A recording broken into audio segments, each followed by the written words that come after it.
earlier today, I spoke with Dr. Jeffrey Elder at the University Medical Center here in New Orleans. It's a Trauma One hospital very close to here. He specializes in emergency medicine. He had been on work all day long, went back home, was then called back in after the attack.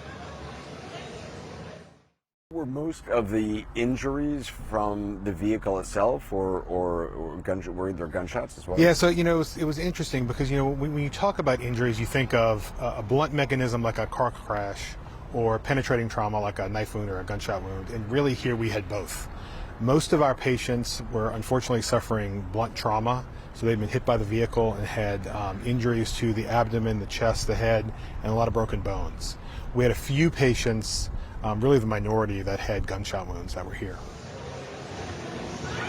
This hospital is about 10 years old. It's really beautiful. Dr. Elder was also saying that this was the largest number of sick critical trauma patients that they've ever seen in such a short period of time. I met earlier today at that hospital with Pittsburgh area native Jeremy Sensky. Jeremy uses a specialized wheelchair. He was in New Orleans on vacation. He uses the wheelchair because he was in a car accident in 1999. He's paralyzed.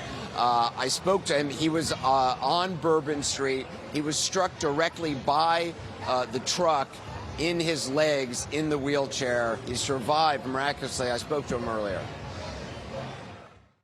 I think I got hit and my body was just thrown onto the ground, and I just, for like a second, I don't remember that moment, but as soon as I hit the ground, I think I came right back awake.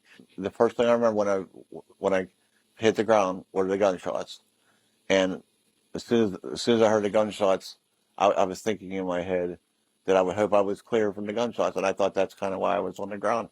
In my head, I thought, well, maybe I'm on the ground because of the people are shooting, and I was on the ground to get away from it. So did you heard shots? Did you see anything around you? No, I didn't see anything.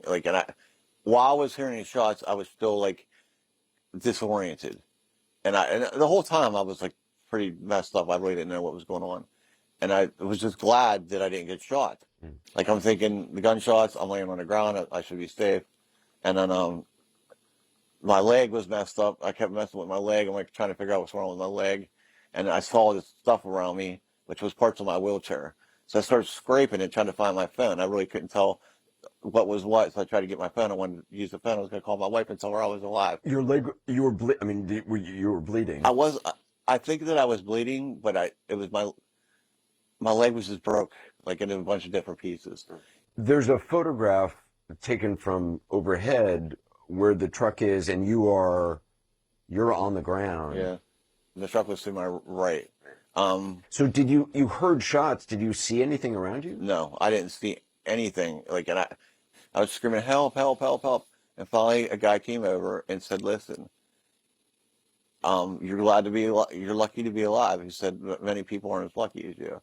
I heard that somebody put a mark on your forehead indicating you were alive. Somebody came over and they put the number, a yellow X. And I asked, what does that mean? And they didn't tell me. But later on I found what it meant, because whenever they care, what they did is, after a while, I'm not sure how long it was, the time was like forever. I mean, I felt like I was there forever. I was laying on my back, and there was a guy named Patrick. He was one of the cops that was dressed up in like the army fatigue color. And he eventually just stayed with me. After I told me I couldn't walk and I was paralyzed, he stayed with me. And I asked him what had happened. He said, we don't know, we're still trying to figure it out. And I said, was it just a drunk driver or something? Did someone blow up something? Because I didn't know. I still hadn't put two and two together that the truck had done anything really. And even though I had seen the truck, I never even thought that that's what had happened, because I was so out of it. When did you learn that it was this person in a terror attack? Today. They were talking about it, something about someone shooting a cop or something, or someone got shot by a cop, but no one called it a terror attack. And I kept asking people, like the nurses and doctors that were with me that night, and no one said it was a terror attack. And today I found out that it was a terror attack. Does it make you angry? Me personally, I'm gonna have a hard time probably coming back to Bourbon Street for a while. Mm. But I mean, I might. But I'm not. My whole thing was you should feel safe there, and hopefully there was definitely things that were wrong. They didn't put up the stupid thing at the end of the road that I had to drive over my wheelchair. That's supposed to stop the cars. Wasn't up. So that was definitely a problem. Like that thing that was supposed to be up was down. I drove over it. I did get pushed over it, but it was only this tall, like 5 inches tall. So Yeah, they said it needed to be repaired or something. yeah, well, they should have repaired it before New Year's Eve. Is there anything else you want people to know? I don't want to take up too much of your I time. I'm just happy to be alive, man. I don't want people to be afraid to go out and do things. I really don't. I mean, this could happen anytime, anywhere, but what are you going to do? Stop living your life?